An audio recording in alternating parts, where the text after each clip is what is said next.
মনে হচ্ছে আসমান থেকে কোনো এক ফেরেশতা এসে তিলাওয়াত শুরু করে দিয়েছে। মানুষের কণ্ঠ এত সুন্দর হয়, এজন্য আল্লাহ পাক রব্বুল আলামিন কুরআন নাজিল করছে আর সে এক একটা আয়াত করে পড়তেছে।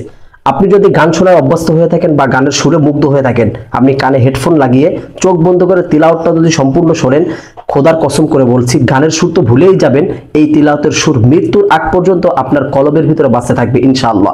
কারণ সে কোন জায়গা তিলাওয়াত করতেছে বা কোন মসজিদে তিলাওয়াত করে সেটা জানি না, কিন্তু এই ভিডিওটি যত পরিমাণ শেয়ার হয়েছে, ভিউ তো অগণিত, যত পরিমাণ শেয়ার হয়েছে আমার মনে হয় না যে বাংলাদেশের ভিতরে এত পরিমাণ কোনো একটা তিলাওয়াত শেয়ার হয়েছে। যাই হোক, যে ভিডিওটি এখন যদি আপনি সোশ্যাল মিডিয়ায় ঢোকেন শুধু এই তিলাওয়াতটা আপনি শুনতে পারবেন।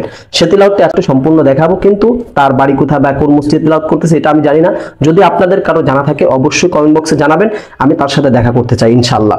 যাই হোক দর্শক, এই মনোমুগ্ধক তিলাওয়াতটি আপনাদেরকে শোনাবো, না শুনলে সত্যি আপনি বিশ্বাস করতে পারবেন না। আগে তিলাওয়াতটি সম্পূর্ণ শুনুন, তারপর বাকি কথা বলছি ইনশাআল্লাহ। তো চলুন। আল্লাহু আকবার। মানুষের কণ্ঠ যদি আল্লাহ এত সুন্দর করে সৃষ্টি করতে পারে, তাহলে আমাদের প্রিয় নবীর কণ্ঠ কেমন ছিল? সত্যি পাগল করা ছিল। শুধু শুধু কাফেররা বলতো না নবীর কাছে যেই যাবে সেই তার প্রেমে পড়ে যাবে। সুবহানাল্লাহু আকবার। নবীকে কখনো দেখিনি, কিন্তু কিছুটা অনুভব করতে পারছি। যাই হোক দর্শক, আজকে তিলাওয়াতটি আপনার কাছে কেমন লেগেছে অবশ্যই যদি ভালো লেগে থাকে শেয়ার করবেন, আর যদি ভালো না লাগে শেয়ার করার কোনো দরকার নাই, সবের নিয়েতে শেয়ার করবেন, আর কিছুই না। তো সম্পূর্ণ তিলাওয়াতটি শোনার জন্য আপনাকে অসংখ্য অসংখ্য ধন্যবাদ, এবং যদি আপনার মূল্যবান মতামত থাকে অবশ্যই কমেন্ট বক্সে কমেন্ট করে জানাবেন।